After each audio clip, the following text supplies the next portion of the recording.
الشاعر قد أسرج خيله لا بحر القصيدة الليلة بايصنع حروف الشيله مدحو فخر في إخواني. بخص القصيد الأخوة ذي فيهم أساس النخوة وأهل المرجلة والقوة رزح الظهر في الميدان. شيلة كلمات الشاعر حسين حمران أبو حميد يهديها إلى والده وكافة إخوانه. أداء الشاعر أبو مالك المشرقي والمنشد أيمن الصايدي. إنتاج الهلال المشرقي. قناة شبل حمير HD.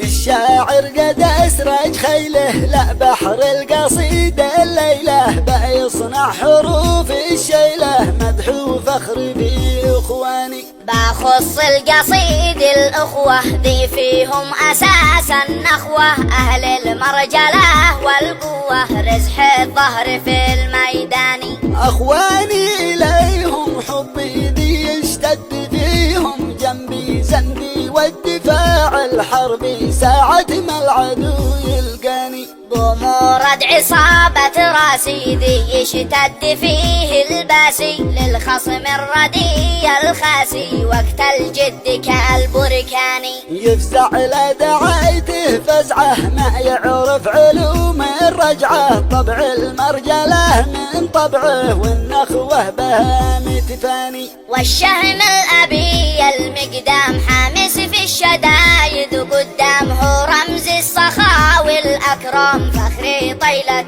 الأزمان.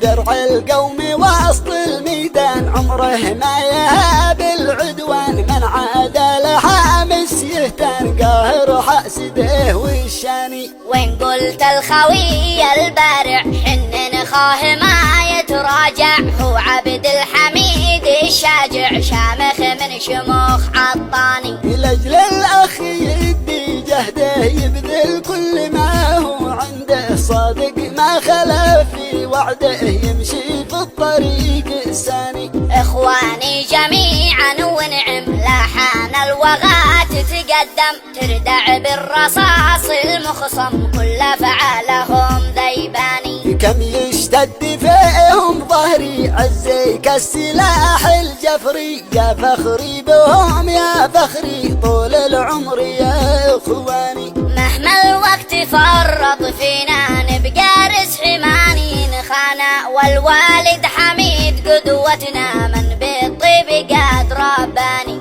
المحزم لنا والمركة يفزع في الأمور الحلكة في بعد حياتي ضنكة شوقي له متى يلقاني. شوقي شاق البلقى وانا بسر ابي ولا القى بعده قد حرقني حرقه واشعل داخلي نيراني. ضاقت حالتي في الغربة والنيران بي مشتبه بعد الأهل عمله صعبة عايش دونهم وحداني.